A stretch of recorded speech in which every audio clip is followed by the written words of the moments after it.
Hello and welcome back to Early Years Explorers. I'm your host, Afaf Zaidan, early years educator, team leader, and someone who spends a lot of time thinking about how little brains grow, and occasionally wondering where my own train of thought just went.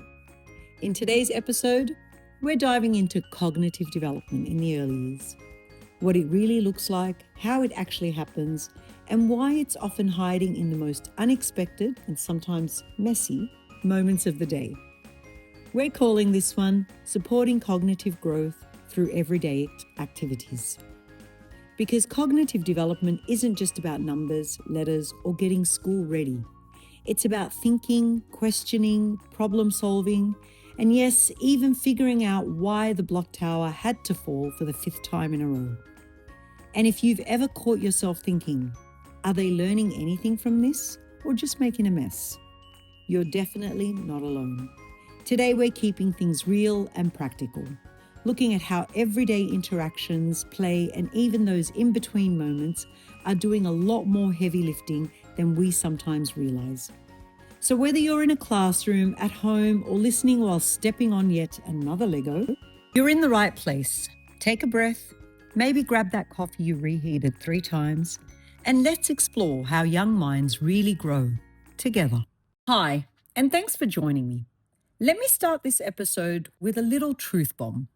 If you've ever thought I should be doing more learning activities with my child or my students, while they're busy lining up toys, counting snacks, or asking you 100 questions before you've even had your coffee, you are already doing more than you think. Because today's topic, supporting cognitive growth, is not about adding more to your day. It's about recognizing what's already happening and maybe giving yourself a little bit of credit. So let's start here. What is cognitive development really? When we talk about cognitive development, we're talking about how children think, problem solve, make decisions, remember, and make sense of the world around them.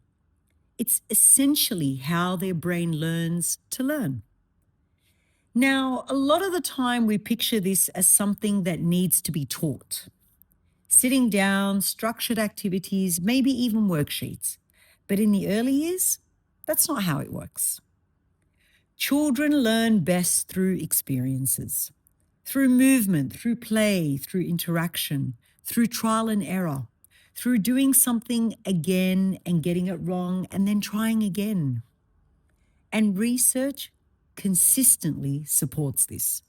For example, studies in early childhood education show that children develop stronger cognitive skills when learning is active, play-based, and connected to real-life experiences, rather than passive or overly structured tasks. So when your child is pouring water between cups and half of it ends up on the floor, that's not just a mess. That's experimenting. That's predicting. That's problem solving. Okay, yes, it's a mess, but it's an educational one. Now, in this next part, let's make this practical. Let's talk about the everyday moments that are actually building your child's brain. Because this is where I really want to shift the mindset. Cognitive development isn't something you need to schedule. It's already happening in our daily routines. Now, if you're at home, let's start with something simple, the laundry. You hand your child a pile of socks and ask them to match them. And somehow they end up wearing them instead. But in that moment, they're learning how to recognize patterns, compare and match, sort and categorize. These are early mathematical thinking skills. I remember one year I had a child in my class who really struggled to engage during group time. But when I gave him a sorting activity, he thrived. He grouped objects by color, by size, and even decided to organize them by happy and sad objects because apparently some toys were sad that day. I mean, who knows? You see, that was his entry point into learning, and it started with something simple. Now think about cooking or baking together. Cooking and baking are some of the most richest learning experiences you can offer a child. And whenever I can, I always incorporate it into class learning. You're naturally introducing sequencing. What comes first, next, and last? Cause and effect. What happens when we mix or heat something? Problem solving. What do we do if something doesn't go to plan? And it's real, it's meaningful. But also, it teaches patience, which if you've ever baked with a child, you know it can be challenging. For example, we once made a lemon and mint drink with our students, and one little chef decided he wanted to add his own twist. Before we could even squeeze the lemons, he had tossed in handfuls of mint, a mountain of sugar, and proudly declared, "It needs more." By the time we were done, the drink had turned into a mysterious green potion, surprisingly refreshing though, slightly questionable, but definitely made with a lot of love. So, what was gained from all this? Patience? That was definitely learned. Fun? Absolutely. And cognitive skills? They were through the roof. And then there's pretend play. The moment a child says, "Let's play school," and suddenly you're the student, that's not just cute, that's deep learning. They're planning scenarios, using imagination, practicing language, understanding roles and perspectives. They're making sense of the world around them. And this kind of play builds flexible thinking, creativity, and problem solving. So when parents say they're just playing, I always say yes. And that's exactly why it matters.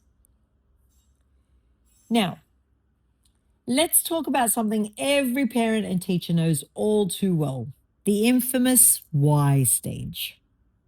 You know the one. Why is the sky blue? Why do I have to sleep? Why can't I have chocolate for breakfast?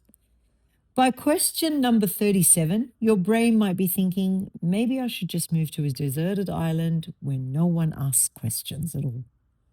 And yes, it can feel exhausting, but here's the shift. Every why is a connection being made in your child's brain. They're not just asking for answers, they're actively building thinking pathways, exploring cause and effect, and testing ideas about how the world works. Research from Vygotsky on early childhood development shows that children who are encouraged to ask questions and given space to explore answers develop stronger problem solving skills, better reasoning, and more flexible thinking. So, how we respond actually matters. We don't always need perfect answers. Sometimes it's about turning the question back, like, "What do you think?" Or, "Let's find out together." Even silly why questions like, "Why can't my dog wear shoes?" are opportunities for reasoning, imagination, and connection. Here's a classroom story to bring it all to life. One day, a student looked at me very seriously and asked, "Who holds the clouds?" Now, before I could respond, another student jumped in. "The sky." Suddenly, the whole class was debating. Are clouds heavy or light? Is it because they don't want to touch the ground? Do they fly? We didn't land on a perfect answer, but what happened? They were hypothesizing, explaining their ideas, listening and comparing, building reasoning skills. By the end of the lesson, they'd not only explored science concepts, but they'd strengthened their thinking pathways and had a lot of laughs along the way. Cognitive development isn't about knowing everything. It's about learning how to think. So next time a why hits, take a deep breath, grab a sip of that coffee, and embrace the why. Because inside that relentless questioning is a mind that's growing, exploring, and learning to think like a scientist, even if it feels a little like chaos for you. Let me bring this back to what I see every day in the classroom. Here's the thing. The children who develop strong thinking skills are not the ones who finish the most colouring in pages or perfectly completed worksheets. You know, the ones that make parents go, "Wow, look at the neat handwriting." They're not the ones that follow the most rigid schedules or have the flashiest toys or the most expensive learning materials. Nope, that's not them. The children who thrive cognitively are the ones who are given space to explore, question, experiment, and even fail, and then try again. They're the ones who build the towers that fall 5 times before standing tall. They're the ones that test out mixing colors just to see what happens. They're the ones that ask questions that make you stop and scratch your head, then answer with, let's figure that out together. These children are engaged, they're curious, and most importantly, they feel safe to think. And that's exactly what we want. Because real learning isn't about getting the right answer, it's about the process of figuring things out, trying, failing, adapting, and discovering along the way. It's messy, it's loud, sometimes it's chaotic, but it's real learning. So here's something I really want parents and teachers to hear today. Something I hope will stick with you long after this episode. You don't need to do more. You just need to notice more, because learning is already happening in the moments you might not even think of it as educational. When a child counts their snacks like a tiny mathematician, builds and rebuilds towers that tumble in spectacular fashion, mixes colors just to see what will happen, and sometimes ends up with a mysterious shade of brown, asks endless questions, relentless, wonderful, curious questions. These moments are not small, they're powerful. And when we slow down enough to truly notice them, we realize something important. We're already supporting these children in the best possible way, without pressure, without perfection, and without needing Pinterest-worthy activities to prove it. Every snack counted, every tower rebuilt, every why question asked, these are the building blocks of thinking, problem solving, and creativity. So next time you find yourself stressing over, am I doing enough? Pause, look around. The learning is already happening right in front of you. So as we wrap up today's episode, let this be your takeaway the next time you feel that pressure creeping in. To plan more or to do more or to be more. Pause. Look at what's already happening around you, because cognitive growth isn't something extra you need to create. It's already there, in the everyday moments, in the mess, in the questions, in the play, and honestly, that's where the magic is. If this episode resonated with you even just a little, share it with another parent or educator who might need this reminder. And if you're enjoying Early Years Explorers, don't forget to follow and leave a review. It really helps this community grow. And as always, in the early years, it's not about doing more. It's about seeing more in what you already do. Until next time, keep noticing, keep exploring, and keep celebrating those everyday moments.